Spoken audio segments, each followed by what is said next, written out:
So I'm down at Lady Hague Poppy Factory, and there's something very important and very small in these boxes. What is it?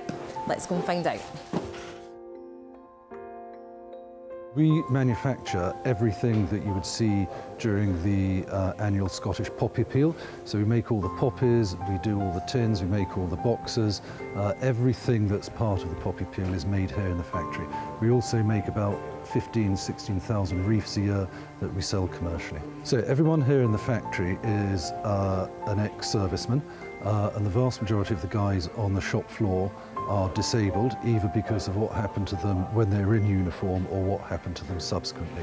And we actually exist as a supported business to employ disabled ex-servicemen. This was originally a paper factory. As I say, we moved here in the 60s and we've been here ever since.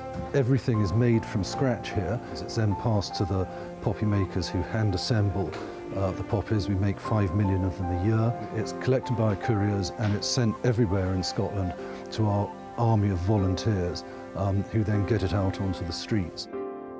I've never been in any employment that's been as good as this, right. Especially for ex-services, you know, things that people have been through. I was Army. Right, as you can tell, you know, the minute you stop training, the belly just goes. The age group in here being disabled between mid-50s to 70s. Yeah. There's a couple of young guys as well, but what we try and do is make a poppy for every person in Scotland. Every year we dedicate that. All from this Yes. room? Yep.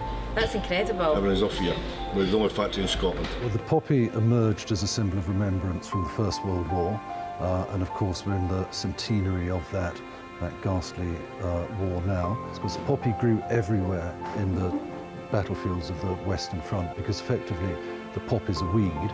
Weeds grow best in very broken ground, and of course the battlefields were very broken ground. That's why the poppy emerged as a symbol of remembrance, and it's as relevant today as it was then. I think the vast majority of people in Scotland today think that remembrance is important. Are you enjoying it? It's great. Since I joined the army, 71. Right. So you're still the same mentality, same sense of humour, same as it was when we were in the army. Just because we've not got a uniform anymore, we still have the same camaraderie and we keep each other going, and it's really good. For the guys employed here, obviously if there was no Scottish Poppy Appeal, there'd be no job, so it's important in that respect. But I think it's important in a wider context. The Scottish Poppy Appeal is primarily a fundraising exercise because we need the money to look after the ex-services community. Poppy is there as a symbol of remembrance to men and women who have died and been maimed in service of their country.